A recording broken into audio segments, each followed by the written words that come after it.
quand même. Alors, je suis très contente de vous accueillir aussi nombreux. On avait souhaité, pour jouer toujours franc jeu, aussi bien l'agglo que la commune des Couzelles, ça nous paraissait important de vous présenter ce projet. Enfin, ça y est, c'est plus un projet, puisque ça va sortir de terre, de Maison des Espaces Naturels. C'est sûr que c'est un super projet. Moi, c'est vrai que depuis le début, je pense que ça va être un atout pour le village. Maintenant, c'est vrai qu'on risque d'avoir quelques désagréments pendant la phase de travaux. Donc, cette réunion, c'est pour vous expliquer comment ça va se passer, pour répondre à vos questions, peut-être à vos inquiétudes, vous rassurer, surtout vous rassurer. Je trouve que c'est bien que l'agglo ait accepté, enfin, puis ait eu l'idée aussi de venir participer, faire cette réunion-là. N'hésitez pas à intervenir, dites-nous un petit peu. Il y a déjà plein de choses qui ont bien avancé, vous allez voir. On a essayé, on s'est inspiré des travaux de démolition pour mettre un petit peu les mêmes choses en place, parce que pour le coup, la démolition s'est plutôt bien passée, pardon. Bon, il y a toujours des nuisances, bien sûr, mais donc voilà. Je laisse tout le... Madame Batty, Monsieur Cochelin, Monsieur Cochelin, Madame Natacha Lemap. Je fais un bisou quand même. Ils vont se représenter. Voilà. Ils vont se présenter et je leur laisse la parole. Merci. Madame le maire a tout dit. On va y aller. On va rentrer, je pense, assez vite dans le vif du sujet, en vous présentant donc la Maison des Espaces Naturels de façon succincte, parce que l'idée c'est surtout qu'on discute avec vous et qu'on écoute vos observations, vos remarques concernant la phase travaux. Alors, c'est vrai que quand on dit l'agglo, on dit l'agglo, c'est nous l'agglo. Quand je dis nous, c'est moi aussi en tant que citoyen, c'est vous. En réalité, ce projet, c'est un projet d'agglomération, mais qui est quand même piloté par des élus, c'est-à-dire par nous. Donc on doit avoir entre nous un climat de confiance, c'est pour ça qu'on est là. Si jamais il y a des observations, on en tiendra compte. Et surtout, dans une seconde phase, qu'on aura l'occasion probablement de vous présenter si vous le souhaitez, la phase donc fonctionnement, gestion donc éventuellement des transports, etc. On aura l'occasion aussi de vous en reparler le moment venu, mais que je vous rassure, mon sentiment à moi, c'est que ce projet-là, c'est une opportunité, pour la bonne raison que c'est quand même nous qui le pilotons. Quand j'entends nous, c'est quand même au travers l'agglomération, c'est nous tous.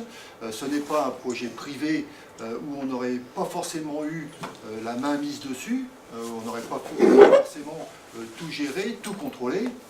Là, c'est un projet qui est un projet donc d'agglomération, et l'esprit qui est de la Maison des Espaces Naturels Sensibles, c'est bien dans cet esprit-là que l'on va le gérer, notamment en faisant donc des stages pour les classes vertes, majoritairement pour les écoles, pour les centres de loisirs, éventuellement pour des groupes constitués le week-end de randonneurs, de choses comme ça. Donc vous voyez, on est bien dans cet esprit-là. On n'est pas dans un esprit commercial. De manière, parce qu'on comprend parfaitement que l'impasse Malassis est une impasse, et qu'un bus égale un aller-retour.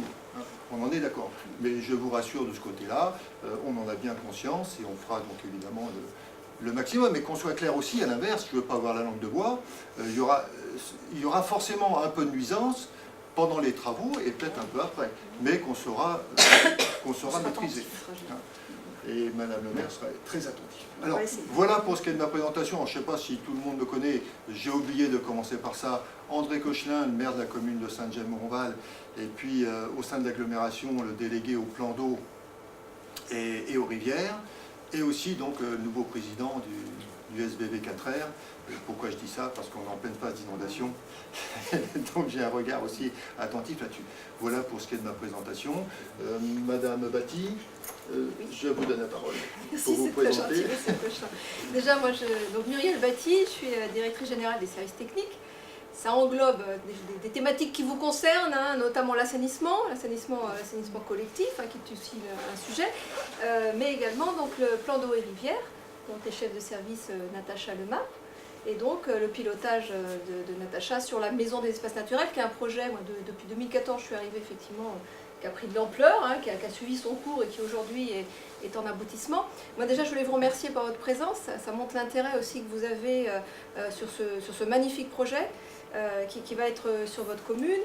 On a cette démarche de venir vers vous, comme on l'a d'ailleurs sur des projets de travaux de manière générale aussi, parce que c'est important qu'on puisse vous expliquer, répondre à vos questions, vous écouter, également vous puissiez prendre note qu'on est là aussi pour entendre via Madame Renaud, s'il y a des problèmes, que vous puissiez les faire remonter, qu'on puisse adapter systématiquement l'avancement du projet, les travaux, les éléments qui pourraient vous gêner. On est vraiment là pour vous écouter, pour que vous puissiez bien comprendre que vous pouvez faire remonter vos remarques. Hein, et qu'on fera au mieux pour que les choses se passent bien. Moi je suis très contente en plus de venir ici pour vous montrer les débuts de la construction, parce que c'est pas un projet, il a fallu du temps quand même, hein, même il y a bien des années, je pense que ça avait déjà été une interrogation de devenir cette parcelle, qui a suivi son cours, qui aboutit. On a la chance d'avoir une super équipe, et quand je vous dis ça, je suis quand même assez maniaque, une super équipe de maîtrise d'œuvre et un AMO très attentif et très compétent, qui va nous le prouver tout le long de la construction. Donc en plus on est bien armé, c'est-à-dire que des fois on se dit oh là, non, on est vraiment armé, l'architecte n'est pas là aujourd'hui, mais je peux vous assurer qu'il tient son chantier en préparation de chantier, mais c'est au millimètre, il ne laisse rien passer, donc les choses normalement devraient être bien organisées. Donc voilà, donc là j'ai laissé Natacha et M. Rousselin se présenter, puisque ça va être les deux éléments moteurs qui vont être l'interlocuteur de Madame Renaud tout le long de ce chantier. Donc bonsoir, je suis Natacha Lemable, donc comme a dit Muriel, je suis Muriel Bâti, je suis la chef du service plan d'eau-rivière, et donc je suis sur la partie opérationnelle, sur la construction du bâtiment, je suis chef de projet sur cette partie-là.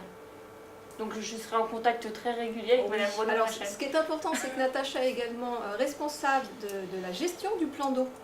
Elle est très attentive à tout ce qui est biodiversité, protection de la nature, etc.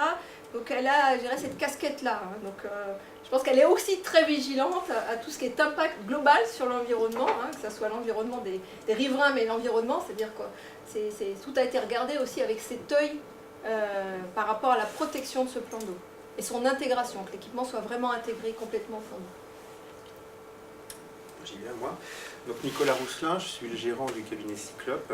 On est situé dans le département voisin de l'Eure.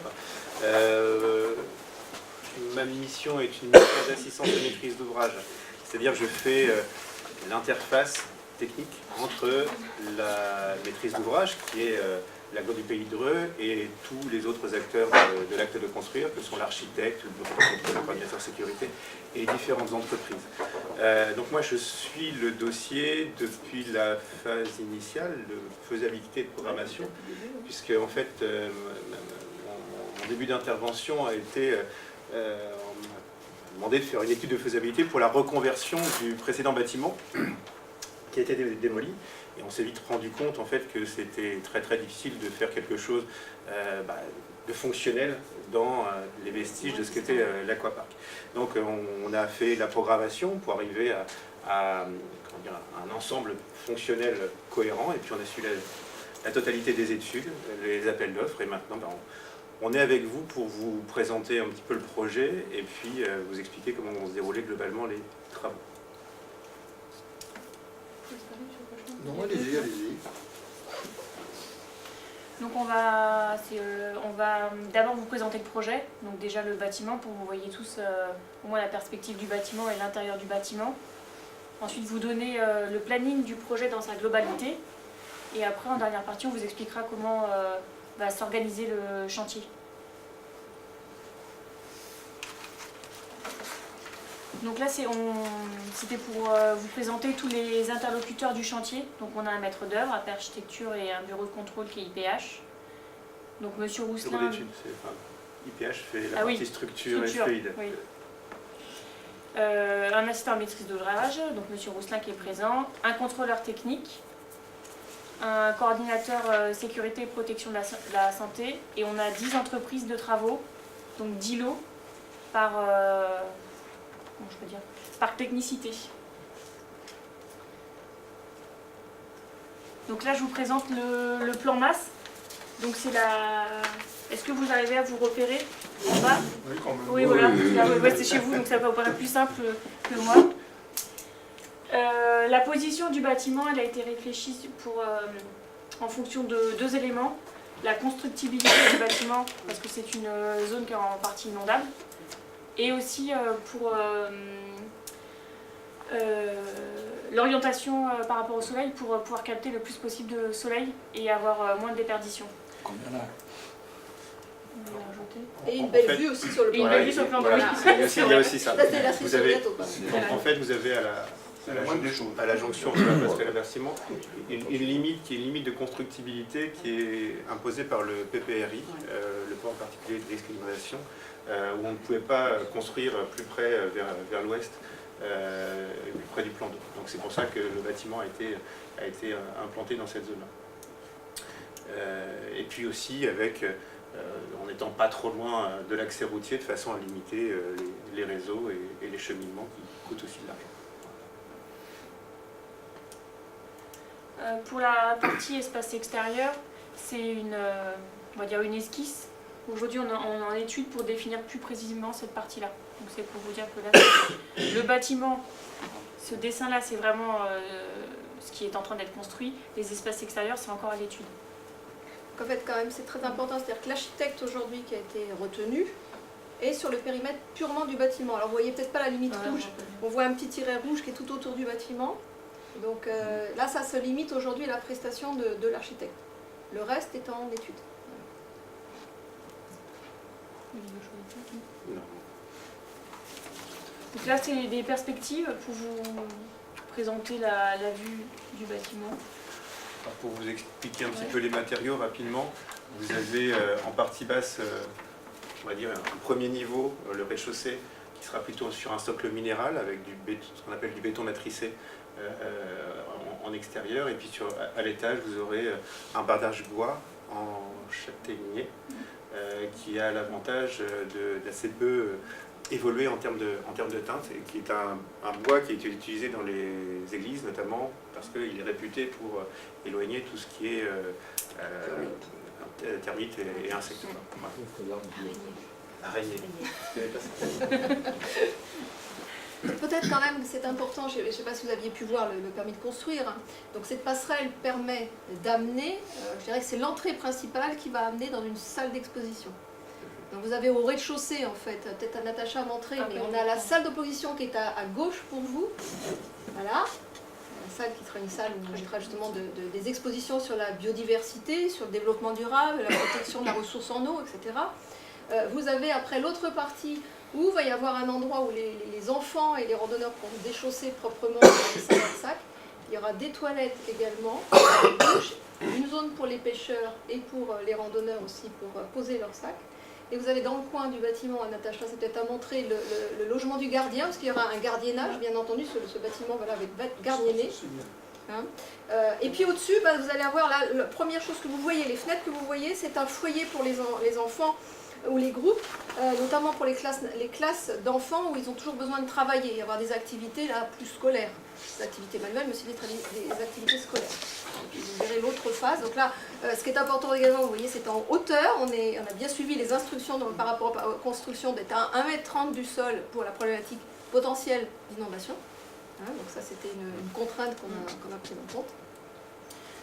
Voilà ce qu'on peut voir, je pense, depuis cette partie-là. Hein. Donc avec les matériaux les plus naturels possibles, parce que l'idée c'est de s'insérer quand même dans l'environnement, sachant que quand on parle de béton, c'est matricé. Très clairement, j'ai encore vu un bâtiment ce week-end fait de cette manière-là, on dirait pas. On dirait pas que c'est matricé. Vraiment, c'est de la pierre. Ouais. C'est incroyable ce qu'on peut faire aujourd'hui, en fait.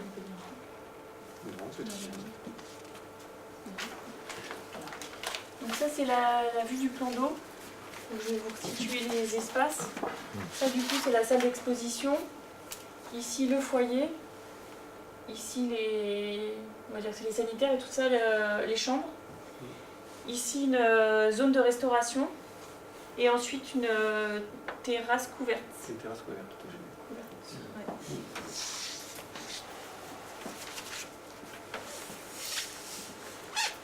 Est-ce que vous avez des questions sur les extérieurs? Oui, c'est bon?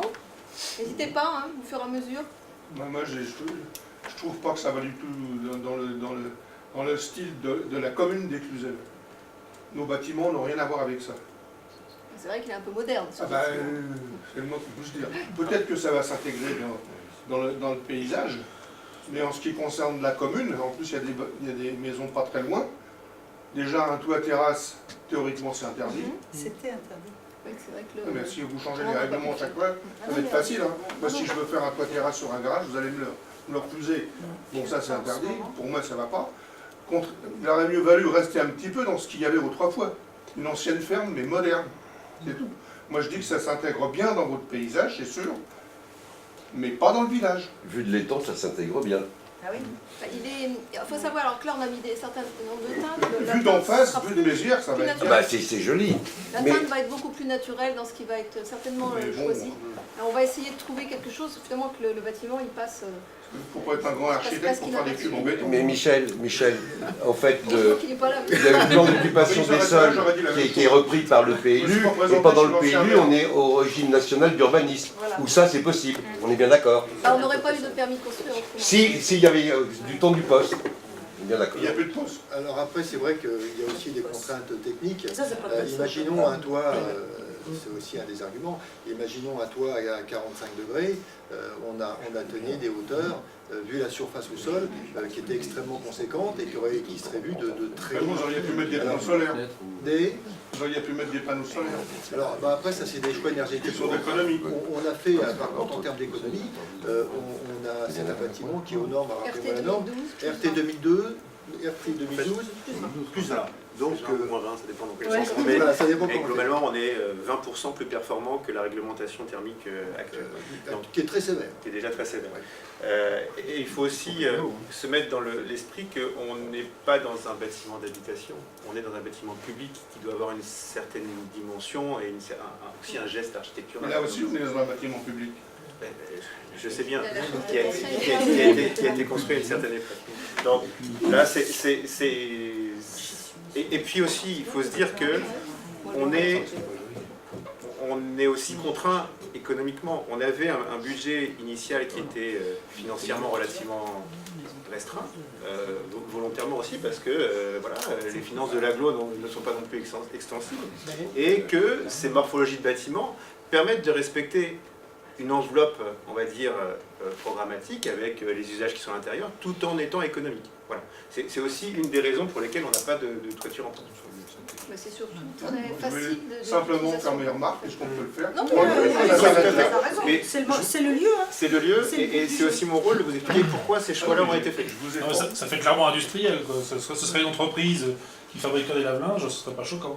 Alors, on en voit beaucoup maintenant des bâtiments comme ça, justement, mais qui ne sont pas forcément industriels, qui sont des bâtiments, même des particuliers, qui construisent maintenant ce type de bâtiments. Natacha, la première, je crois, une maison qui est un peu comme ça. Oui, mais ils ne sont pas à côté d'un plan d'eau. C'est de plus en plus. Oui, mais enfin, je dirais qu'après, les goûts, les couleurs, il y a Natura 2000 en face, il y a le Conseil général qui a acheté tous les coteaux pour justement conserver la partie nature. On a visité pas mal d'équipements. Le long de la maison est très bien. Comme ça, en fait. Maison des espaces naturels, c'est très très bien. Mais le bâtiment... Non, mais je pense que le goût et les couleurs, chacun a son avis. Le vôtre est aussi bon à prendre, je dirais, qu'un autre avis, parce qu'on est tous différents sur notre perception des choses. Tous les goûts sont dans la nature, il n'y a pas de mauvais goût. Alors on va regarder l'intérieur, comment ça se passe, puisqu'il n'a peut-être pas au goût de tout le monde, mais il est très fonctionnel. Et ça c'est important quand on va recevoir des groupes, que ça soit fonctionnel, pratique, propre, clair, et que l'espace soit optimisé, comme le disait également Monsieur Rousselin, c'est un élément important. Je l'ai vu parce que peut-être montrer où est la passerelle en fait. Alors en fait, voilà, la passerelle d'accès est ici, le sas d'entrée est ici. Le plan d'eau est sur le plan de rez-de-chaussée. Voilà. Ouais. Le plan d'eau il est au-dessus. Quand on arrive ici, il y aura le hall d'accueil. Ici, c'est la salle d'exposition qui donne du coup sur le plan d'eau. Ensuite, il y aura un accès au réfectoire. Ici, vous voyez, c'est juste une zone de stockage. Ensuite, il y a un couloir qui va distribuer des sanitaires qui seront accessibles par le public. Et une fois que vous accédez ici, ça va être la partie de l'activité. Donc, j'arrive même à me placer. Ici, c'est les locaux techniques. Ici, les enfants pourront rentrer. C'est ce qu'on appelle la salle hors sac. Ils pourront se changer pour aller dehors. Une fois qu'ils auront fini leur animation, ils rentrent par ici. Ils se rechangent, donc ils rentrent propres dans le bâtiment. Voilà. Ici, c'est... L'idée, c'était d'avoir effectivement quelque chose, un bâtiment qui puisse accueillir des groupes, où il peut y avoir des relations intérieures-extérieures, puisque quand même on est sur un plan d'eau relativement remarquable, et que les activités qui vont être faites en groupe vont aussi se faire sur l'extérieur. Donc quand ils vont aller à l'extérieur, ils vont être en bottes, ils vont avoir des vêtements en salle, des imperméables. Et l'idée, c'était de pas non plus dégrader trop le bâtiment à l'intérieur avec ses allées et venues intérieures et extérieures. Donc on a fait une espèce de sas de propreté, une salle hors sac où c'est un vestiaire et une communication intérieure-extérieure qui permet au bâtiment de rester propre. Alors c'est vrai que ça répond aussi aux professeurs qui apprécient particulièrement d'avoir une zone justement pour pouvoir se changer, parce que c'est quand même qu'elle soit bien organisée pour eux, c'est important aussi dans la gestion des enfants. Est-ce qu'il y a en dessous de la salle d'exposition, en bas, cette partie-là, oui? C'est l'office de restauration. Ah, c'est en fait, c'est tout ce qui est préparation des repas, cuisine, tout ça, salle de plonge, exactement. Il y a une infirmerie, alors peut-être on n'a pas fini d'expliquer, effectivement il y a une infirmerie. Je vais finir de ce côté-là. Oui. Ouais. Quand vous arrivez de l'extérieur, que vous tourniez à droite, c'est ce qu'on vous a montré, le local gardien. Ici, il y a l'espace hors sac. Ici, c'est les sanitaires. Donc il y a toilettes et douches qui seront accessibles au public. Et ici, ça sera, on appelle ça l'atelier pêche-vélo. Donc il y aura du matériel pour réparer. Et ça permettra aussi aux randonneurs de déposer leur sac à dos pour pouvoir rentrer dans le bâtiment pour respecter la norme Vigipirate. Une buanderie. Et ouais, c'est ça en fait. Donc ensuite, ici c'est encore une zone de stockage et ici la buanderie pour pouvoir gérer une partie du linge des enfants. Les petits accidents des enfants. C'est ça, je sais pas comment le dire. Ouais. Et puis il faut Voilà. Donc est-ce que vous avez... non, c'est donc ici. Donc ici c'est la partie technique pour la restauration. Donc après c'est un sens de circulation propre salle qui est obligatoire. Avec une marche en avant. C'est la marche en avant, voilà c'est ça. Donc du coup, hop, il y a le réchauffage ici, c'est servi. Et là il y a le nettoyage avec le local déchets. Ici une infirmerie qui peut accueillir jusqu'à 4 lits, si je me souviens bien. Et donc les toilettes de l'infirmerie. Et ici le bureau de direction. Voilà, une terrasse couverte, c'est ça. Une grande terrasse couverte où on pourra... Voilà. En fait, c'est orienté nord-est, la partie où on verra le plan d'eau. Tout à fait. Oui, oui. Du bâtiment, on verra la partie depuis Moulin-de-Mézières, le CND, enfin. Oui, c'est un choix en fait d'orientation. C'est ce qui permet d'avoir l'autre façade sur le sud. Exactement. Et puis de faire en sorte que depuis le bâtiment, on est vu sur le plan d'eau. Voilà. C'est l'intérêt aussi. Les surfaces, ça fait quoi à peu près? Alors, on est 1000 m², les deux étages. Les deux niveaux, on est à peu près. La salle de restauration, par exemple, pour avoir une idée, ça fait quelle surface? C'est marqué dessus, on est sur... 40 et quelques, non. Il faut lire, on n'a pas ramené le détail. J'ai un zoom. De 80, alors On a 80 mètres carrés, je crois. 94, vous voyez, sans 84 mètres carrés. 95 d'accueil. On peut mettre... En fait, c'est une zone de restauration pour accueillir une soixantaine d'élèves. L'équipement est fait pour accueillir 55 couchages maximum. Les repas seront sur place ou livrés depuis l'extérieur? Ça ne peut pas être livré par l'extérieur. Ce Ce n'est pas une cuisine pour Il n'y aura pas de restauration fabriquée sur place. réchauffe. Et le gardien, il sera présent 24h/24?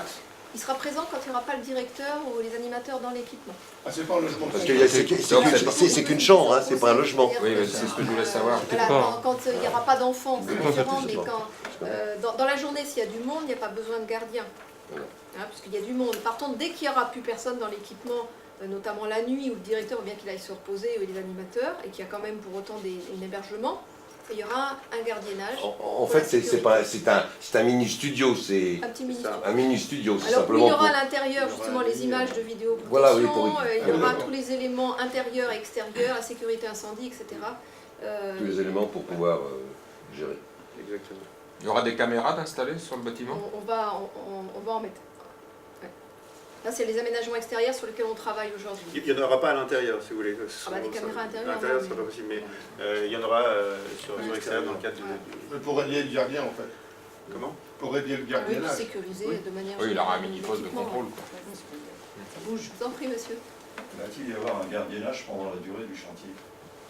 Alors pendant la durée du chantier, ce sont les entreprises qui sont responsables du site et de leurs ouvrages. Donc les entreprises doivent s'assurer de la sécurité du chantier. Pas la nuit, elle laisse pas de la nuit. J'ai vu pendant la période de démontage, il n'y avait personne la nuit. C'était moi le gardien. C'est moi qui appelais la gendarmerie lorsqu'il y avait des exactions sur le chantier.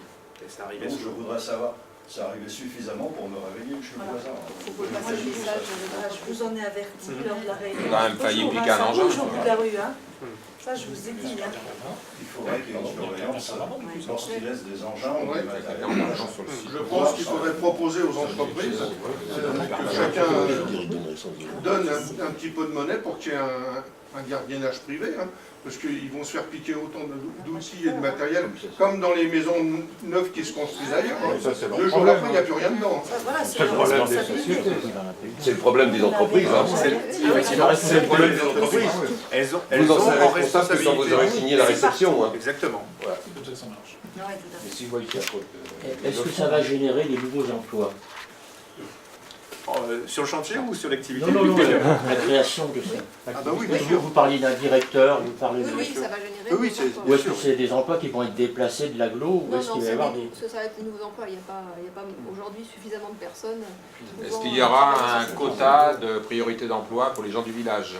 Ça, on ne sait pas encore en fait. Hein. Alors, Ça va générer combien Je pense d'emplois? que c'est une On attend question plutôt qu'il faut... l'expertise et la qualité de la personne plutôt que de... Voilà.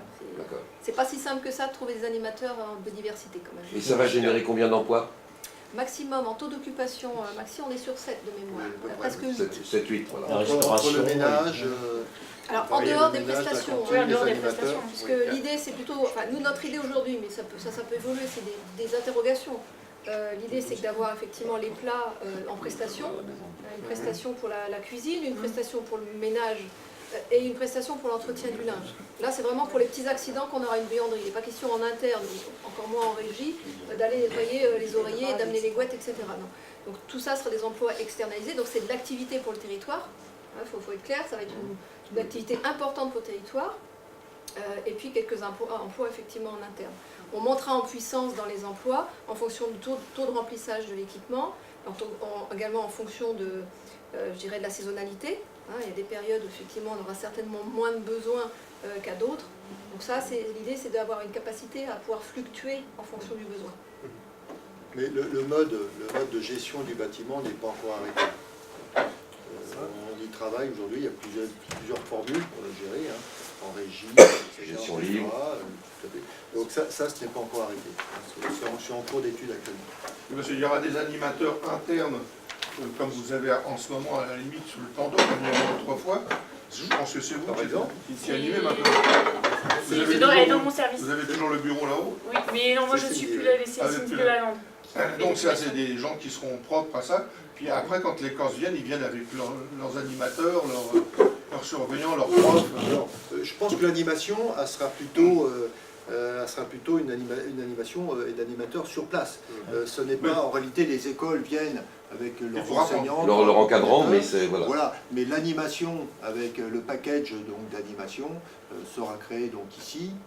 Et les activités sont gérées par les acteurs. Voilà. Et en fonction des budgets aussi des communes, les activités seront plus ou moins importantes. Alors, on a pléthore d'activités à proposer, hein, entre de la voile, entre les visites de la déchetterie, des monuments, des bâtiments, etc. Et on va tourner, les animations vont tourner autour de tout ce qui est proposable sur le site. Alors bien sûr des activités d'eau, la fois, puisqu'on a les temps, mais aussi la notion de déchets. Je parlais tout à l'heure de la déchetterie.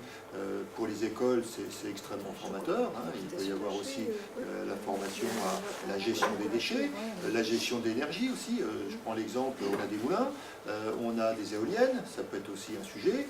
On a la visite par exemple du château d'Annette. Vous voyez, il y a plein de sujets. Alors pour l'instant, il n'y a rien qui est traité. L'animateur ou le directeur qui sera recruté sera donc chargé de ça, de monter des packages d'animation. Déjà aussi de l'équitation qui est juste à Alors, côté. alors oui, vous serez, je pense que vous serez tout à fait la main dans la main avec M. Bernard Crabet.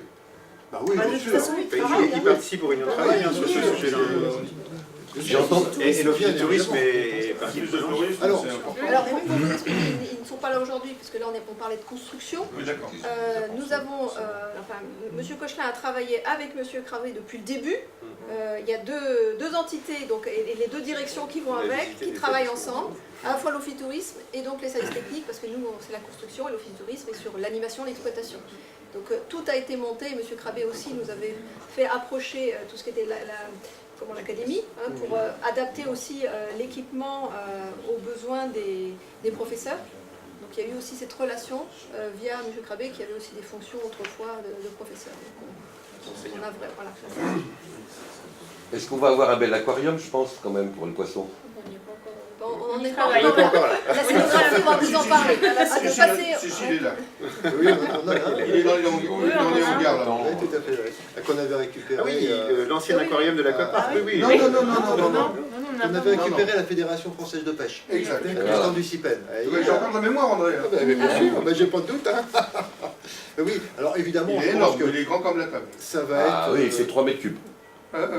3 mètres cubes, oui. Il est stocké dans les hangars. Et bah alors. Bon, voilà, je vois bien qu'il est là. Et toi, tu sais laisser une place dans ton hangar. C'est ça. C'est un projet, hein, 3 tonnes. Donc on va peut-être passer sur le deuxième étage. Il est en Juste, oui, pardon. À l'étage. Juste au rez-de-chaussée, en parlant des pêcheurs, comment se fera l'accès aux toilettes publiques?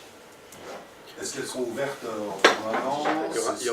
Il y aura un système de digicode qui sera avec des codes qui seront communiqués aux pêcheurs qui se seront manifestés pour pouvoir, de façon régulière, pour accéder au site.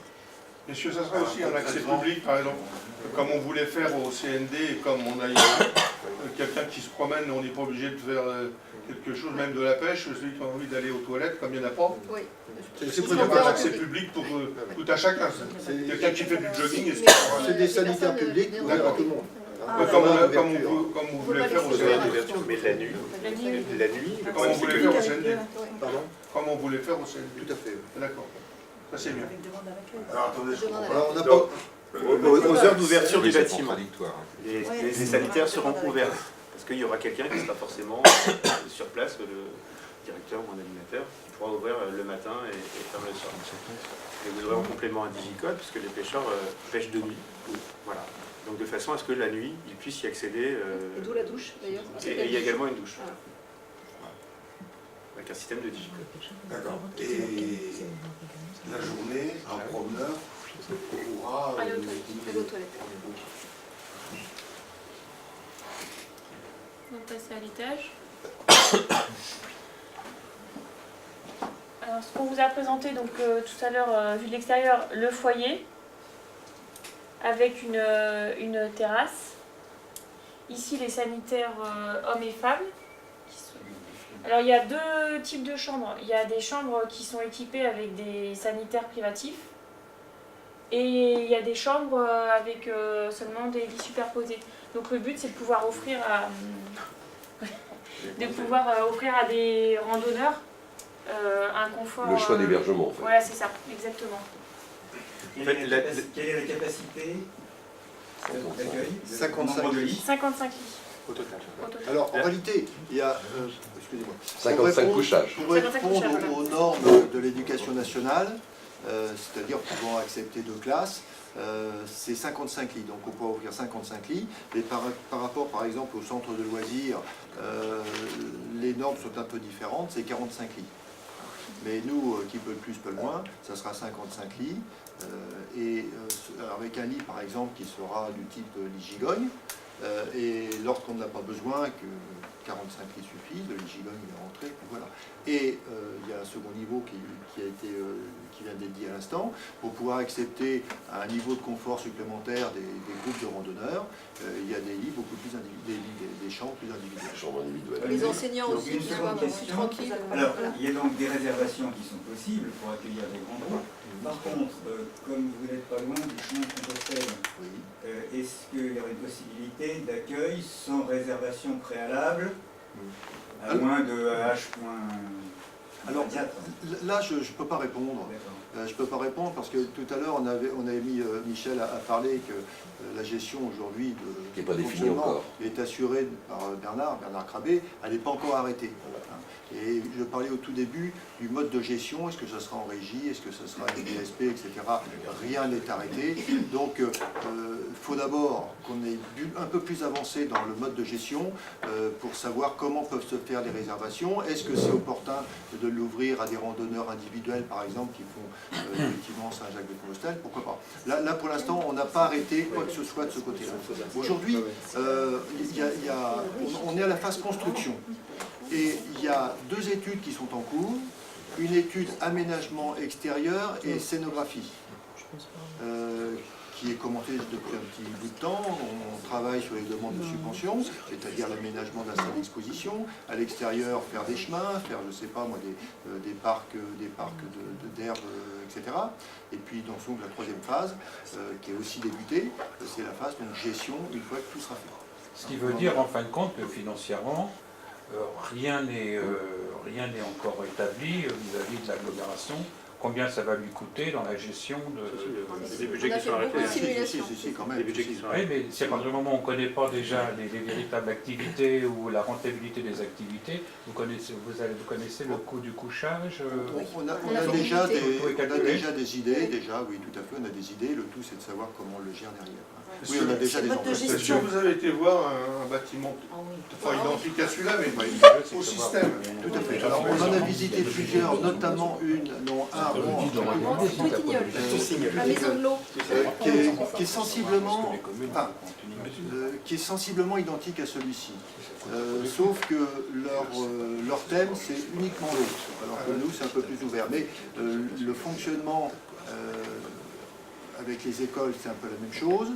C'est une régie, donc c'est l'agglomération qui gère ça en direct. On a visité Rambouillet aussi. Il y a Le Mans aussi. Le Mans aussi, qui nous permet déjà d'avoir une idée à peu près claire sur la façon de gérer un tel bâtiment. Et surtout, il est important qu'un tel projet soit, soit équilibré. Il n'est pas question que ce projet-là soit déficitaire. Et tous ceux qu'on a vus, et toutes les études qu'on a menées, mais qui restent encore à approfondir, démontrent qu'avec un taux de remplissage, alors je vais situer à 65%, permet donc d'équilibrer le budget. Parce que là, évidemment, les gens ne comprendraient pas qu'il faille encore une subvention d'équilibre pour gérer un tel bâtiment. Alors, au niveau PMR, comment il y a accessibilité? Là, on est conforme à la réglementation, il y a un ascenseur qui permet de monter à l'étage, donc il n'y a pas de souci. Et puis la passerelle, elle part de zéro. Non mais là-dessus, on est soumis au permis de construire. Maintenant, quand vous déposez un permis de construire, vous devez avoir une notice d'accessibilité qui démontre que vous respectez bien, vous engagez à respecter l'ensemble des normes en vigueur. On voit les gérations d'ailleurs, regardez sur les toilettes par exemple, vous voyez il y a des cercles qui ont été faits, c'est pour montrer que ça passe avec un fauteuil. Vous avez en cours de chantier le bureau de contrôle qui est Alpes Contrôle là-dessus, qui a une mission pour contrôler qu'effectivement l'ensemble des dispositions permettent de respecter la réglementation handicapée. Il y a une attestation d'accessibilité à la fin du chantier pour dire qu'on respecte vraiment. Et vous avez une commission de sécurité et d'accessibilité qui est organisée par la préfecture et les pompiers, qui ensuite vérifie que toutes les normes sont respectées. Donc là-dessus, il n'y a pas de problème. Que ce soit en termes de sécurité incendie ou d'accessibilité handicapée. Dans ces commissions-là, est-ce qu'il y a des gens qui sont PMR? Alors, qui sont dans la commission? Ces commissions de sécurité, vous avez les pompiers, vous avez... Oui, mais les pompiers sont handicapés. Non, mais c'est fini. Alors, vous avez le service de la DDTM qui a une cellule concernant l'accessibilité handicapée, et ce service de la DDTM peut convier des associations d'handicapés assez... Il y a quel effectif déclaré? On est en ERP, on est en ERP, tout à fait. Alors, les effectifs, on doit être à... on est en 4e catégorie. Oui, on est en 4e catégorie. Avec couchage, oui. 4e catégorie avec couchage. Moins de 200 personnes. Hébergement, couchage. Alors, il faut savoir que maintenant, il y a 2 commissions. il y a la commission sécurité, telle qu'on la connaît, concernant donc la sécurité incendie, etc., etc.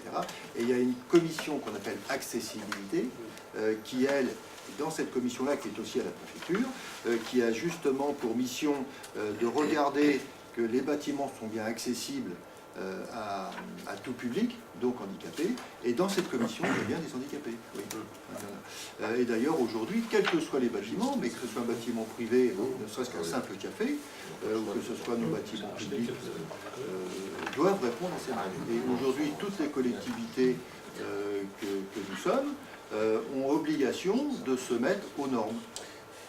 Oui. C'est un autre sujet. C'est un autre sujet. Mais quel assainissement est-il prévu alors, on va vous en parler de ça. Ah bon. Est-ce qu'il y a un local qui sera ouvert à la municipalité? Étant donné que là, il y a une toute petite salle, on a la salle communale, elle n'existe plus, enfin elle existe encore, mais elle n'est plus accessible. Est-ce qu'il y a une salle qui pourrait être utilisée par la municipalité ou en tant que salle communale? Alors, là, c'est l'élu qui parle. Je ne peux pas vous le dire aujourd'hui. Ça serait, je pense, mentir que de vous dire que, automatiquement, la salle d'exposition peut vous servir pour faire de foyer ou de fête. Je ne peux pas vous le dire. Oui, puisqu'en fait, la gestion, vous n'avez pas défini la gestion. Voilà. Est-ce que vous allez donner aux gestionnaires, aux privés? C'est une demande qui a été faite. Mais maintenant, on n'y est pas opposé. Il peut y avoir une demande officielle de la commune du Cluzel. La demande, c'est déjà fait. Il y a une chose vraiment très très importante. On ne mélangera jamais des adultes avec des enfants. Donc on ne peut pas la mettre à dispo. À partir du moment où il y a des enfants, le jour où il y a des enfants, il n'y aura pas de ça ne peut pas être quelque chose de récurrent, parce qu'il peut y avoir potentiellement des enfants. Par contre, à des périodes où le bâtiment va être fermé, et je pense notamment à la période des vœux, Christine avait été extrêmement vigilante de nous dire attention aux vœux, parce que là j'ai pas de salle. Effectivement, c'est une période où le bâtiment sera fermé. Donc ça, on a bien noté dans notre petite tête que c'est une période très importante à retenir pour que la salle puisse être à disposition. Maintenant, de récurrence, par exemple, pour une association, on ne peut pas, parce qu'il y aura des enfants. Mélanger les deux, vous savez ce que ça peut donner. Après, on n'est pas là pour avoir des problèmes de ce type. Maintenant, quand le bâtiment sera vide, c'est différent. Et ça peut être précisé dans le cahier des charges en cas de concession ou non? Voilà, mais je dis, ça va être... Partant d'hypothèse où le bâtiment est à taux complet, et ça veut dire que toute la semaine, il y a des enfants, on ne peut pas avoir de l'hébergement d'enfants avec des adultes. C'est tout. Quand il n'y en a pas, oui, c'est un peu différent. Mais il est fait pour des enfants quand même au départ. Donc normalement, on espère qu'il y ait du monde dans ce bâtiment. Alors, la demande de Madame le maire est prise en compte. On l'a bien en tête et on verra la faisabilité en fonction de l'occupation. Oui, je voulais savoir, le bâtiment va être clôturé? Oui, obligatoirement. Obligatoirement. Et vous prévoyez combien de places de parking à l'intérieur? Alors ça fait partie de la seconde phase d'étude actuellement, qui permettra déjà que des bus puissent rentrer et que les enfants puissent sortir donc à l'intérieur de l'enceinte sans bloquer bien sûr l'impasse Malassis, et puis bien sûr un certain nombre de véhicules qui n'est pas encore arrêté, ne serait-ce que pour les organisateurs, pour le personnel, etc. Mais là aujourd'hui je ne peux pas vous répondre combien de bus on va pouvoir rentrer, combien de véhicules pourront stationner, mais c'est évidemment pris en compte. Évidemment. De manière à ce qu'il n'y ait pas de stationnement, a priori, qu'il n'y ait pas de stationnement donc de véhicules, d'animateurs par exemple, qui soient dans la rue. En même temps, ça oblige les gens qui habitent dans la rue de Malassis de ne pas garer leur voiture. Parce qu'une voiture garée, les bus ne passent pas. Il y a toujours eu des bus qui sont venus là. Même du temps où il y avait la plupart. Oui, ça a passé. Mais vous allez certainement faire un réaménagement du bout de la passe. C'est un besoin. Pour l'instant, il n'y a pas de besoin. C'est-à-dire que tout a été organisé. Je vais peut-être vous décevoir, mais je vais être très franche. Déjà, il n'y a pas un besoin, puisque l'idée, c'est qu'à l'intérieur de la parcelle, pour ne pas gêner justement, pour pas gêner la commune, c'est que le bus rentre, puisse faire demi-tour à l'intérieur et que tout le monde puisse se garer à l'intérieur. Donc sur le fond, on n'a pas à toucher, nous, ce qui se passe à l'extérieur, qui est du domaine communal. Voilà, ça c'est le principe, ça a été testé à plusieurs reprises. Pour éviter l'écart et toutes les... On ne peut pas faire un système de bateau électrique. Alors, déjà, j'en ai vu qui marchait très bien. Bien sûr, tout à fait. Alors ça va être envisagé, mais surtout pour qu'on soit bien clair, il ne va pas passer 10 bus par jour. C'est pas Versailles quand même. Ils vont passer, il va passer un bus par jour, maximum. Et encore moi je dirais par... oui, c'est par jour. Peut-être hebdomadaire. Alors, si les enfants restent 8 jours, ils passeraient que 2 fois. Un aller, un retour. Exception faite si vous allez visiter le château d'Anay. Vous ressortez une deuxième fois. Oui, donc vous voyez... S'il faut des sorties à l'extérieur, obligatoirement. Bah oui, il y aura un bus. Il y aura un bus, mais je vous dis, c'est pour ça maximum à par jour. En fait, je pense que ça fait penser à l'hôtel, moi. C'est mieux. Juste pour montrer la démarche, 55 lits, c'est aussi pour remplir un bus. Une fois que le bus il est arrivé, soit il reste sur place, soit il repart, parce que c'est plus rentable qu'ils repartent, voilà, faire autre chose. Mais une fois qu'il est rempli, il y a un bus. Alors après, il peut y avoir la salle d'exposition. Sincèrement, c'est pas Versailles. Même s'il est super attractif. Justement, l'idée, c'est d'avoir plutôt des écoles qui trouvent les moyens de rester sur place, alors que toutes les activités sont sur le plan d'eau. Sur le plan d'eau, ils peuvent faire tout sur le plan d'eau. Voilà. L'idée, c'est ça.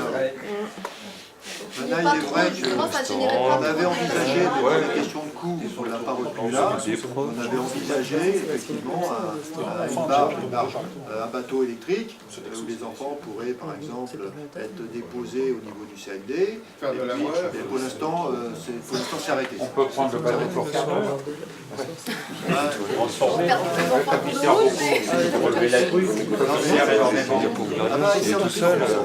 il sert de plus en plus. Oui, qui est en mise en marche. Ça, et puis on s'en sert pour ne serait-ce que transporter de la grappe, des matériaux, l'entretien des îles, tout ça. On avait un gros point technique. Et j'avais expliqué pourquoi. Alors, technique et administratif. Et administratif sur les permis de l'État. Les documents administratifs.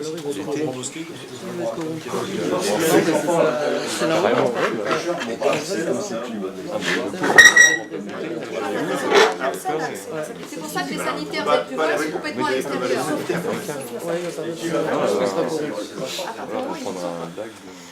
S'il y a des enfants dans sa exposition. S'il vous plaît, est-ce qu'on pourra aborder la phase travaux parce que...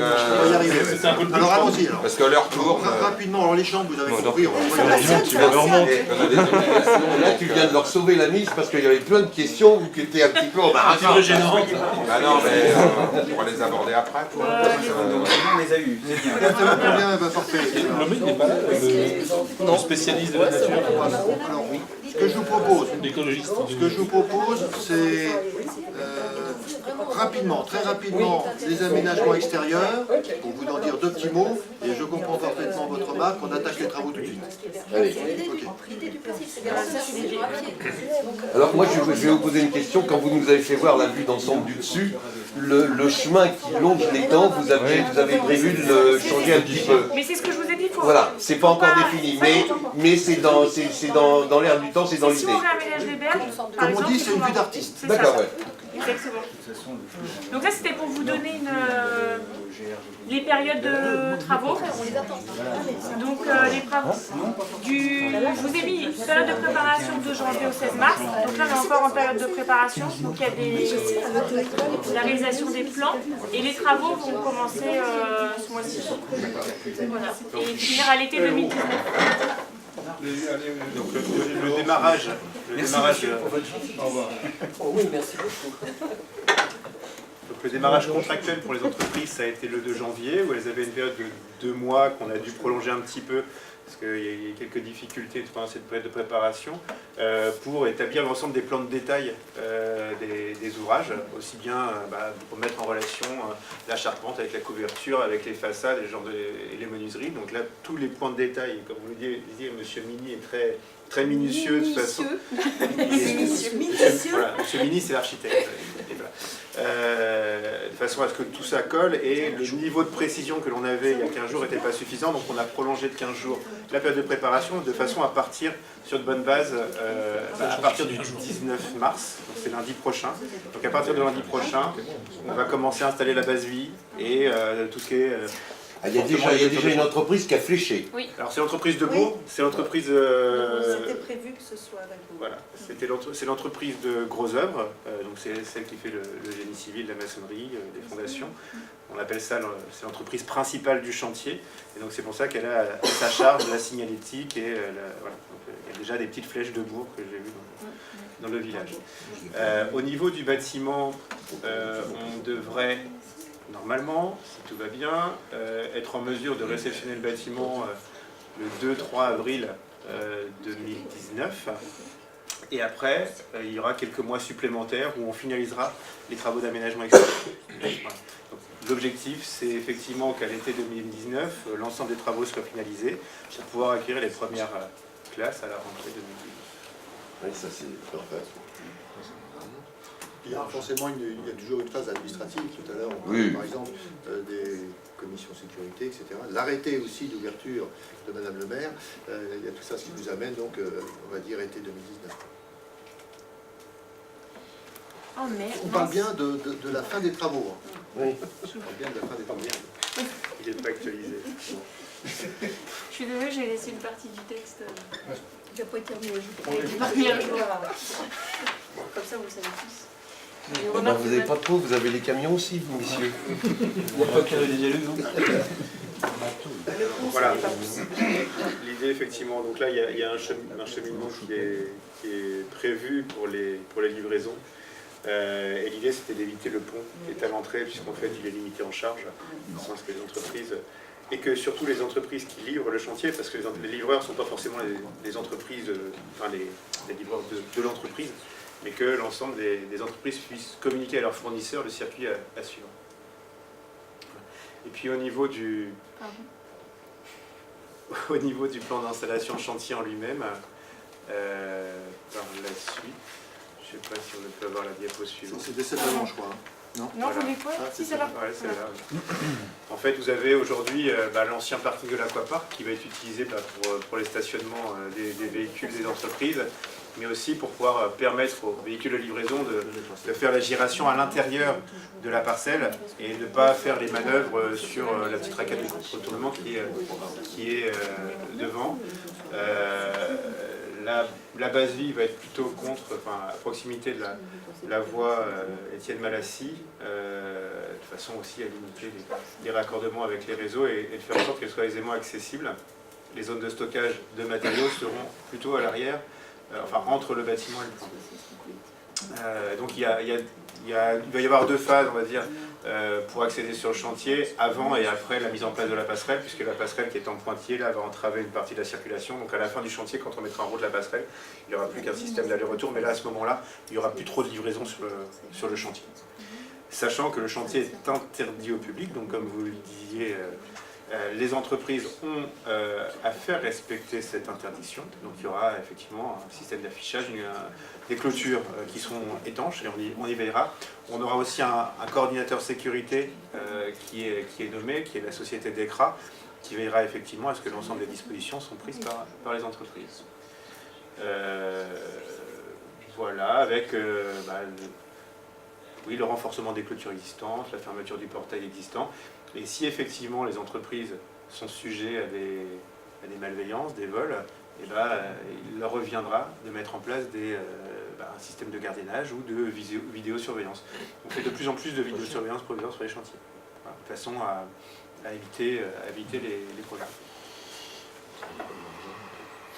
Alors, il y a une question qui était intéressante tout à l'heure, concernant bien sûr les bus impasse Malassis, qui va concerner, alors, je ne sais pas si vous l'avez en plat ou quoi, concernant donc le stationnement. Et le stationnement, comment il est unilatéral, il est des deux côtés? Non, pour l'instant, il n'y a chacun pas de réglementation. Ouais. Vous voyez ce que je veux dire? Parce qu'imaginons qu'il y a une voiture qui se stationne d'un côté et une autre de l'autre côté, 5-6 mètres à côté, un bus. On en parlera peut-être ensemble parce que voir un peu comment ça ne nous regarde pas. On va organiser derrière. Si c'est un bus, il ne passera pas. Si c'est un camion de chantier, il passera. Au départ, voilà, c'est quand ce sera terminé. Jusqu'à présent, tous les vendredis, il y a des bouts qui passent avec un énorme camion, il n'y a pas de souci. Il y a des fois du mal à tourner. Il y a des gens qui jouent quand il y en a une route. Mais sinon. Par contre, par rapport à... je ne sais pas si vous le dites, mais pendant la période de chantier, il y a des périodes où il y aura de gros camions avec des gros blocs qui vont être livrés sur le chantier. Et là, on vous fera une note pour demander, notamment aux riverains, autant que possible, de ne pas stationner dans la rue Étienne Malassis. On parle des pilotis. Non, on parle pas des pilotis. Des blocs pilotis. Non, on a en fait le système constructif est en le rez-de-chaussée. Vous avez parlé de béton matrice au rez-de-chaussée. Ce sont des murs préfabriqués. Oui. Donc ils viennent déjà bâchés, à dimension. Et donc vous avez des grands murs, des grands voiles qui vont arriver à la verticale. C'est des banches. Alors, la banche sert à couler le béton en place. Là, vous aurez le mur qui sera préfabriqué. En fait, on est sur des murs préfabriqués, pré-isolés. Donc, vous avez dans l'ensemble, on va dire, le béton, l'armature, l'isolement. Voilà. Et les ferrailles qui détournent pour faire le raccord. Exactement. Du coup, vous avez une grue pour gérer tout ça. Oui. Et le jour où arrive la grue, il y a un gros porteur qui arrivera, qui restera dans la rue, qui restera probablement. Pour le moment, on n'a pas. Le planning détaillé. Il doit nous être envoyé aujourd'hui ou demain, voilà, parce qu'on est en fin de période de préparation, où on saura au jour le jour quand arrivera la grue, quelle sera la période d'arrivée des murs en manche. Donc là, on communiquera les éléments à Madame le maire, et donc là, vous aurez les informations. Aujourd'hui, vous n'avez pas envoyé à la mairie votre déclaration d'ouverture de chantier encore? Si, c'est fait, d'accord. On y a pensé. Est-ce que vous prévoyez de limiter les vitesses sur la rue de l'Étang? Sur les vitesses du code de la route, là, après, c'est difficile d'aller plus loin que la réglementation actuelle.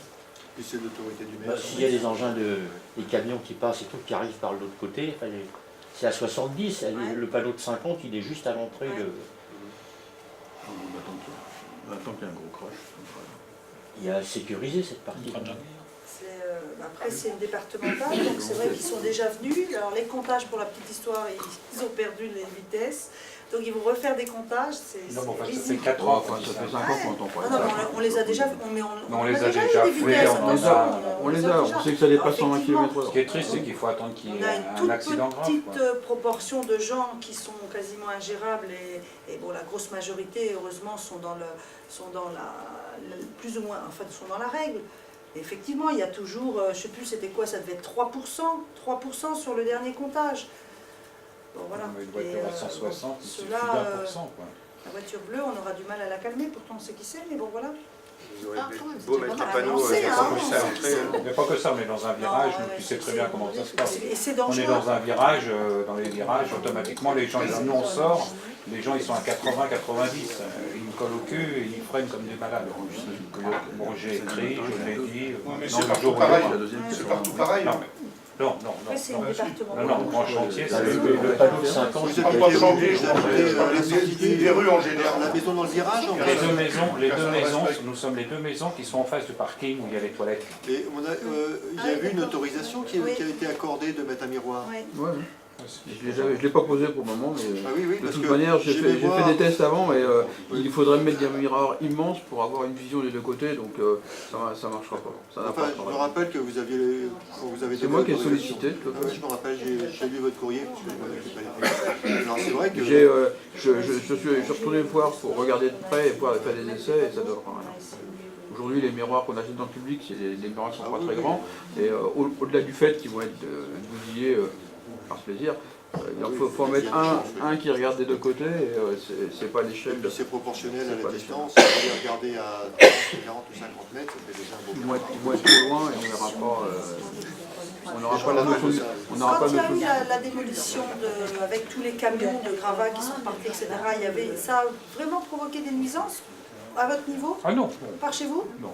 Parce que ça va ressembler... Non, moi c'est le commun du mortel. Voilà, c'est avec sa bagnole qui roule à 90-100 sur une route à 70. C'est tout, et qui va doubler le camion. Oui, c'est ça. Il y a déjà eu un mort, il y a eu un gars qui est tombé dans la... Si toutes les entreprises se comportent comme le démolisseur, c'est parfait. On était un peu embêté avec le deuxième montage, mais le reste, pour le coup, ça s'est pas mal passé. Non, là, vous avez, au niveau des démolitions, vous avez... Alors, l'état des lieux. Il y a eu un conseil ici de GP. Il a par l'entreprise de Moi, rien, la mairie, par contre, vous avez eu des avantages. De toute façon, on n'était pas là. On avait demandé à ce que l'entreprise nous prévienne de la date et ils sont venus et ils ont fait passer un huissier sans nous prévenir. Qui a pris des photos, etc. Oui. Comme la première fois. Voilà. Donc on fera parvenir le rapport. Et s'il y a des compléments à faire, surtout si ce qui est aussi sur moi. Je ne sais même pas quand est-ce que ça a été fait, ça, parce que moi j'ai... A priori, il serait passé courant de semaine dernière. Vous avez vu quelqu'un? Parce que j'ai tu l'as vu? J'ai appelé le Debourg. Oui, c'était pas un orage le soir. Je pensais qu'il allait bien.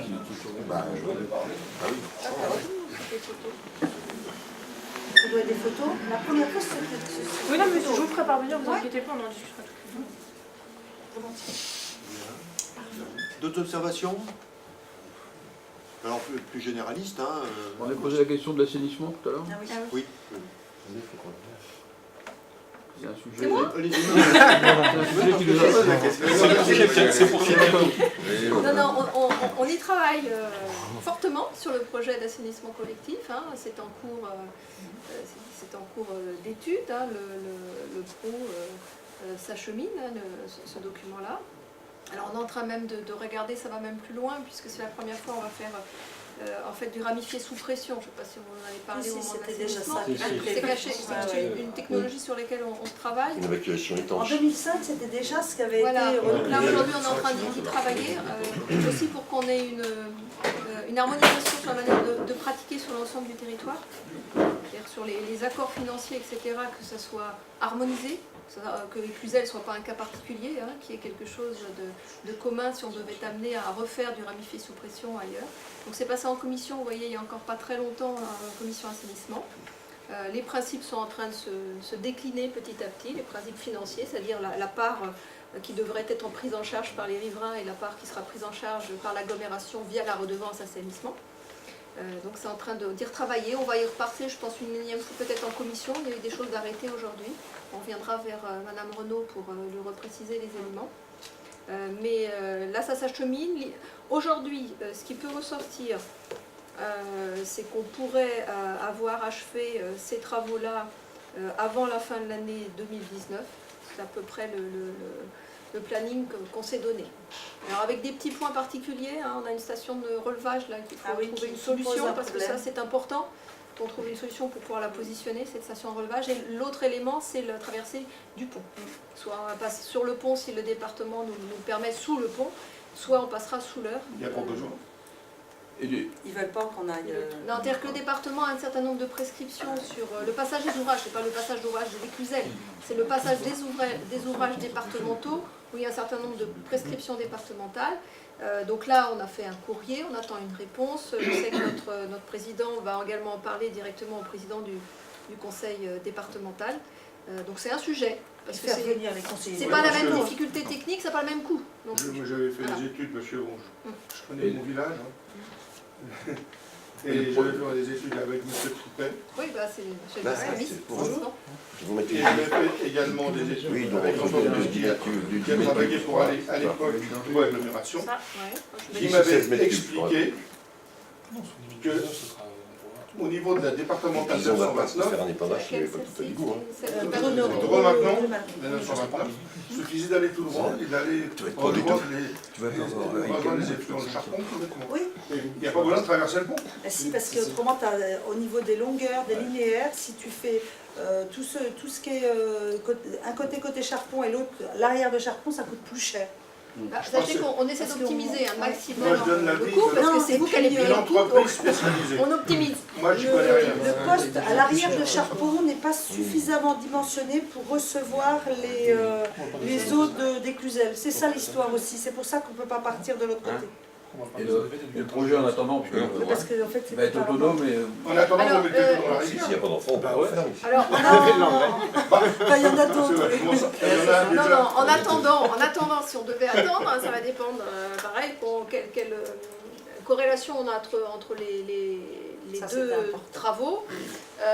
L'idée étant, première solution, on met une cuve enterrée qui sera vidée au fur et à mesure du remplissage. Deuxième option, on attend que l'assainissement soit fini pour pouvoir pour ouvrir l'équipement. Aujourd'hui, c'est un sujet. Tout sera fini ensemble. Soit on arrive à être ensemble, parce il va y avoir quelques mois d'écart. Et troisième solution, s'il n'y avait pas de tout avec vous, vous avez de la place pour faire un épandage. Non, c'est interdit. C'est pas l'idée. En zone inondable, c'est interdit. On a l'étude. On a fait l'étude. Mais c'est pas l'objectif aujourd'hui. C'est pas beau. Voilà. Et toutes les propriétés des Cluzel sont incluses dans le projet. Je ne dirais pas, tout passe en assainissement collectif. Je crois qu'il y avait, de mémoire, parce que je n'ai pas mémoire tous les projets, il y avait quelques parcelles qui étaient compliquées. Donc au départ... Compliqué peut-être pas, mais peut-être honnête. Au départ, tout au bout, là, je ne me rappelle plus le nom du chemin, mais il y avait quelques parcelles. Tout le monde. Après, effectivement, il peut y avoir, effectivement, si on a effectivement quelques maisons comme ça qui nous expliquent expressément, qui sont un peu excentrées, et qui veulent vraiment pas bon voilà, mais autrement ça sera tout le village. C'est plus des problématiques techniques, s'il y a un très long linéaire pour une maison, par exemple, on peut s'interroger. Si les personnes concernées veulent de l'assainissement collectif, on partira avec de l'assainissement collectif. Donc le principe c'est quand même d'aller retrouver la grande cuve de relevage de Charpon. Je pourrais plus vous dire. Ça serait celui qui est à côté de la mairie. Regardez le projet avant de partir. Celui qui est à côté de la mairie, et là on avait... Il y a eu tellement d'options en plus de regarder, je préfère pas vous donner de bêtises. Non, mais là, on ne peut pas parce que c'est pas suffisamment dimensionné. Là, le poste qui recevrait, parce qu'en fait, il y a des problèmes, je ne crois pas me tromper en disant qu'il y a des problèmes d'eau pluviale d'immeubles qui arrivent sur le poste à l'arrière de Charpon, et il n'est plus suffisamment, il ne peut pas recevoir nos eaux usées. Là, celui de par la 929. C'est quoi le sujet? On est en train de travailler. C'est pour ça que je préfère pas vous donner des informations parce que le pro, ça choisit, il y a des options qui se prennent ou pas. Si on doit une maison d'espace naturel sera accordée est actée. On en parlera plus tard. On parle du 14 juillet aussi. Pour résumer. On parle du 14 juillet Alors, donc, je résume. L'assainissement collectif avec Cluzel est acté. Non. Pas est acté. Nous, on travaille là-dessus. On travaille dessus. L'idée, c'est que la maison de la culture soit raccordée dessus. Ok. On avance. Mais l'idée est qu'on le coordonne au mieux, mais il peut y avoir des mois d'écart entre la réalisation du collectif avec Cluzel et l'ouverture éventuelle, potentielle de la maison des... oui, ça peut éventuellement ouvrir avant. Voilà, avec une fausse ville. Il y a un choix qui n'est pas encore pris. Donc c'est là où vous mettriez l'immense cuve à relever. Quand on dit d'acté, moi j'y connais rien en assainissement, je parle des grands principes. Et dans le cadre d'un tout avec vous, vous allez peut-être passer pour alimenter votre projet la fibre jusqu'à chez vous? Ah oui, ça fait 2019, je peux pas vous Avant 2019, c'était ça. Qu'est-ce que sur votre bâtiment? Normalement, j'imagine mal qu'il n'y ait pas Internet dans le bâtiment. Voilà. Et qu'aujourd'hui, effectivement, il y a une politique du département de fibrer, alors peut-être en plusieurs étapes, l'ensemble du territoire. À terme, il y aura. Mais Internet, forcément, on aura besoin du téléphone. Qui dit téléphone, on dit Internet. Oui. Pendant qu'il y a les tranchées, il faut mettre les fourreaux, c'est sûr. Oui, tout simplement. Oui. D'autres questions? Quel mode de chauffage pour votre bâtiment? Gaz? Vous utilisez des énergies renouvelables? Ça s'appelle la photovoltaïque, un truc comme ça. Rien, on est basique, regardez 2012. Tout à fait. Avec le central de ventilation double flux.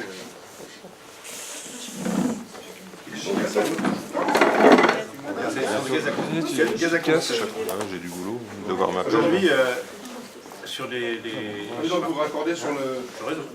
Oui, monsieur. Je me rappelle à l'époque, j'avais demandé qu'est-ce que le réseau a jusqu'à l'Aquapark, si vous voulez couper avant la régie, comme il n'y avait plus personne. Vous avez une bonne idée. Oui, monsieur, je l'ai fait mettre en 2004. Et il voulait le faire jusqu'à la dernière maison, c'est du Fouchinier ou l'Aquapark, un jour ça va être... Donc il est, je vois où il est le truc. Non, le tout centre de la maison. Un peu au droit où il y avait l'ancienne maison. À 20 mètres de la grande entrée. Donc ça va pas. Le trottoir, ah non, c'est pas loin. Bon, D'autres questions peut-être, non? Monsieur, dame. Oui, pardon. Les entreprises ne travailleront pas le samedi ni le dimanche. Aujourd'hui, c'est une question que je vous pose parce qu'on va arriver quand même au beau jour. On profite un petit peu de nos extérieurs et je voudrais savoir si... N'aime pas les barbecues de chantier? Alors aujourd'hui, toi plus. Aujourd'hui, c'est pas aujourd'hui, c'est le macro. Oui, c'est le macro, hein, ou les sardines, ça dépend. Non, mais est-ce que les entreprises vont travailler le samedi ou le dimanche? Alors aujourd'hui, le planning du chantier est fait de façon à ce qu'on ne travaille que 5 jours par semaine. Voilà. Sauf cas de nécessité absolue, quoi, c'est ça. Et dérogation, bien évidemment. Dans ces cas-là, de toute façon, travailler le dimanche, ça nécessite une autorisation préalable de l'inspection du travail. Voilà, ça se fait pas comme ça. Travailler le samedi, ça reste possible. Après, nous, on n'incitera pas les entreprises à le faire. Voilà. Et en fait, vous ne pouvez pas le faire, leur interdire non plus. Ben non, on ne peut pas leur interdire dans la mesure où le site est sous leur responsabilité le temps du chantier. Tant qu'ils ne vous ont pas, vous n'avez pas signé à la réception. Exactement. Donc on pourra avoir du travail pendant le samedi. Ça n'est pas impossible. Aujourd'hui, on a fait en sorte que le planning soit fait pour ne pas faire en sorte que les entreprises travaillent le samedi. On a 13 mois de durée physique de travaux, c'est large pour pouvoir... 1000 mètres carrés quand même. Hein. 13 mois pour 1000 mètres carrés, donc c'est quand même pas... c'est cool quoi. Oui, c'est un montage bien, c'est 15 plus 13. C'est 2 plus 13. Voilà, il y a 2 mois de préparation là. Et au niveau des horaires les horaires, les entreprises pourront commencer à 8h, 18h. C'est 8h, 18h. En respectant les horaires. Alors, au niveau des heures des bus, de façon à interdire les livraisons pendant ces heures-là. On a bien pris note des écoliers. 8h, L'entreprise de désamiantage travaillait le samedi jusqu'à 22h quelquefois. Oui. Alors là, tout à fait d'accord. Tout à fait d'accord. Et le dimanche matin, tu avais encore la camionnette des fois. Non, mais ça c'est... Là, avec M. Bourreau, j'habite en face et c'est tout à fait vrai. Il ne faut pas décourager les gens qui bossent. Mais par contre, j'ai une question. On va quand même avoir un passage plus fréquent que vous le dites. Hormis l'écart, il va quand même y avoir la voiture qui va venir pomper la cuve. Ce sera un camion. Un camion. Ah oui. Enfin bon, ce ne sera pas tous les jours. Hein. Ah, ça ne sera pas tous les jours. C'est une cuve de combien en fait? Ça dépend. Là, on est sur des options. Ça va dépendre de la taille du camion de pompage. Donc il y a 2 mètres cubes, soit c'est 10 ou 20 mètres cubes. Là, des très gros camions qui font 20 mètres cubes, ça permettrait de limiter justement les allers-retours. On vient de découvrir qu'il y a des camions plus gros.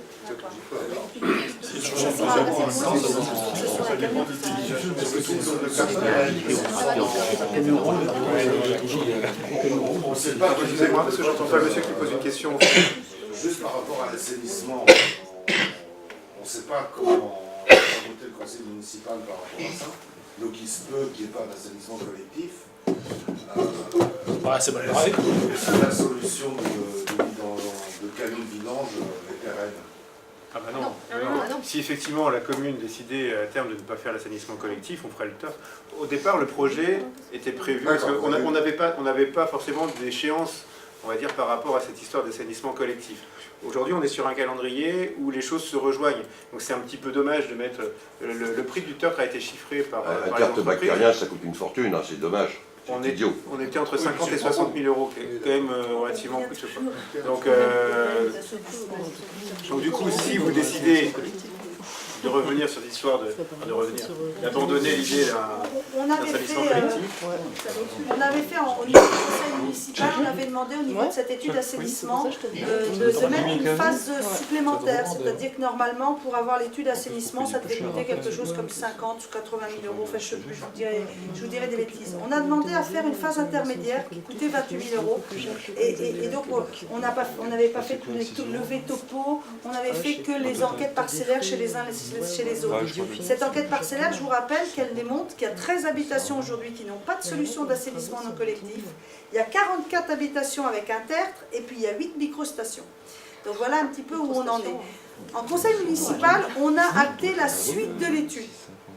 pour voir affiner au niveau des coûts ce que ça va coûter à nous, à nos enfants, peut-être à nos petits-enfants. Donc pour le coup, c'est quand même important.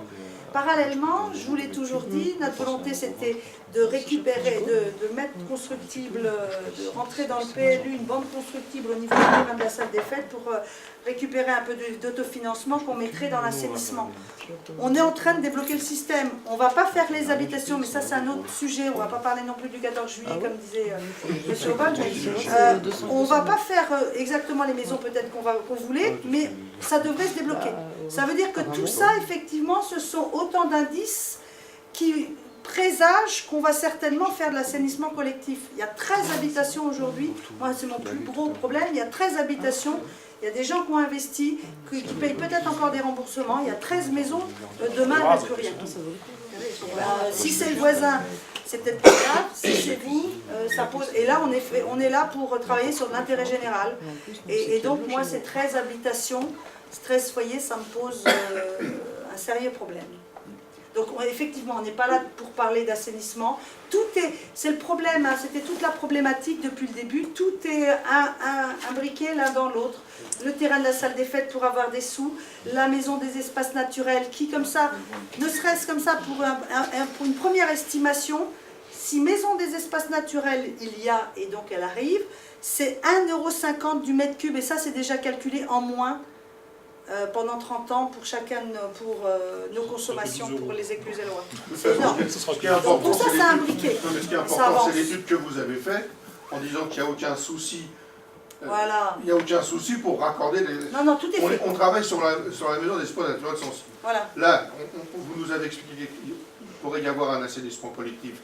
À 95%, c'est sûr. Donc ça pose aucun problème pour ce que vous allez construire. En fait, on a attendu ça. Éventuellement, il peut y avoir une cuve provisoire, point. Voilà. L'idée, c'est ça. Avec évidemment l'idée de mettre un tuyau d'avance pour aller chercher sur la rue.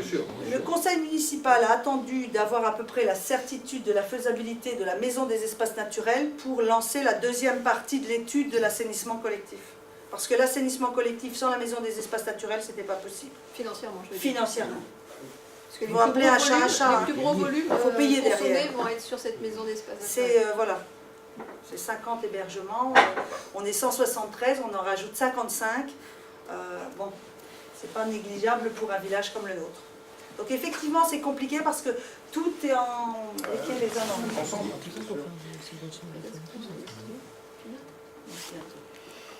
On va revenir, de toute façon, je pense que les services... Après, c'est la faisabilité.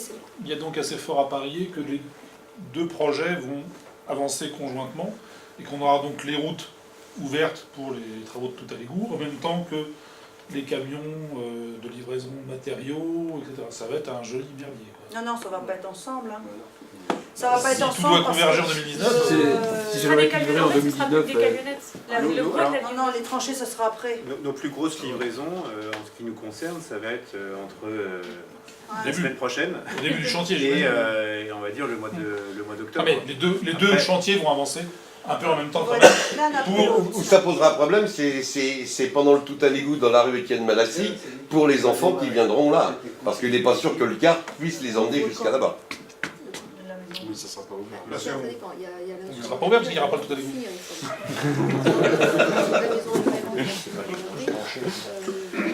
Il va y avoir du sport. On va mettre ça. Aussi, il y a une cuve. L'équipement pour éviter à l'été sous réserve. Après, pendant ça...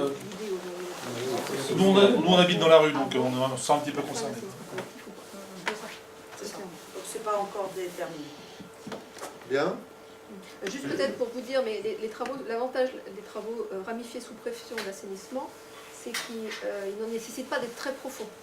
C'est l'avantage, hein. Justement, on n'a plus les problèmes de nappe. Déjà ça. Donc aussi, c'est des travaux d'assainissement moins impactants. On n'est pas à 3 mètres de profondeur, où vous savez, c'est protégé, c'est machin. Voilà. Donc c'est aussi un avantage. Je vais me permettre de vous contredire. que ça soit à 3 mètres ou que ça soit à 50 cm, quand vous avez une tranchée dans la rue, elle n'est pas utilisable. L'ouverture va plus vite. Voilà, voilà. Les travaux vont plus vite. Voilà, c'est pas sur les mêmes. Mais l'impact sur la rue, c'est la même. Et quand on creuse à 3 mètres, il faut creuser plus large aussi. Parce qu'il faut mettre des faut bâcher pour pas que ça s'écroule. C'est plus compliqué. C'est un système qui est avantageux au moins pour ça. Vous avez un peu de Il y en a pas. C'est pas le même diamètre du tuyau. Mais oui, enfin, ça va empêcher qu'on en Il perde. faut faire de l'étanchéité, je peux te dire qu'elle est Pas contrôlée. dans sa maison. Les 13 J'ai pas eu le temps de poser la question quand vous avez fait la première planche sur les entreprises. Est-ce qu'il y a quand même des entreprises locales qui sont missionnées? Alors, oui, il y a des entreprises locales. Ah bah c'est bien. Ne serait-ce que la première, le gros œuvre. Ah, l'entreprise de Vous avez une de Châteauneuf aussi? Il y a un Châteauneuf, effectivement. Châteauneuf. Je ne sais plus laquelle. Il y a des Châteauneuf. C'est calme, On avait fait la faïence, c'est calme chez Achat. La Douaise de construction aussi. Je ne sais plus laquelle. Mais même le Chine, ils sont dans le Comme les étiquettes. Et STE, c'est aussi un électricien. Ouais, LTE, je crois que c'est De Bourg, là, il est pas là. Non. Alors, Debourg, c'est... Sous-traitant non déclaré? Non, c'est parce que la boîte a été rachetée, à l'appel d'offres, à la remise de l'offre, c'était la Douaise de construction qui a remis l'offre, mais Debourg Bâtiment ça a changé de nom entre temps. C'est pour ça que je n'ai pas changé, parce que j'ai pris les noms de l'appel d'offres. La Drouesse, c'est qui le patron de la Drouesse de bâtiment? Ah bah maintenant c'est Debourg. Et avant? Je ne les ai pas rencontrés. On n'a pas eu le temps de les rencontrer, ils ont répondu à l'appel d'offres et quand on a commencé... Mais la Douesse de bâtiment, c'est pas Gabrielli? Ah voilà, oui, c'est bien Gabrielli, oui, c'est bien ce que je me disais. Non, ça me disait quelque chose. La joie au merdon. Aujourd'hui, c'est quelqu'un de Bourgeois, c'est M. Debourg. Moi, j'ai eu du Monsieur Debourg qui Oui, c'est M. Debourg. Ah oui, moi j'ai eu un Monsieur Debourg au téléphone. C'est ça, c'est M. Ah Debourg. Oui, c'est M. Gabrielli qui est au conseil municipal de Dreux et quelque chose dans la carte, je crois, je sais pas ce qu'il était d'ailleurs. Il est dans la construction? Qui? Il était, oui. Vous avez bien fait de venir, vous Ah non, avez c'est Debourg. Il est plus, hein? Non, il est plus. Non, il a vendu. Ah, il a vendu. Oui. Donc là, je crois que c'est Jean-François. Jean-François, c'est lui qui m'a appelé. Jean-François, c'est ça. C'est bon? On a répondu à toutes vos questions, vos inquiétudes. Et on vous remercie. Et je vous remercie de vous être déplacés. Mur, on voit le mieux. On fera une réunion pour l'assainissement parce que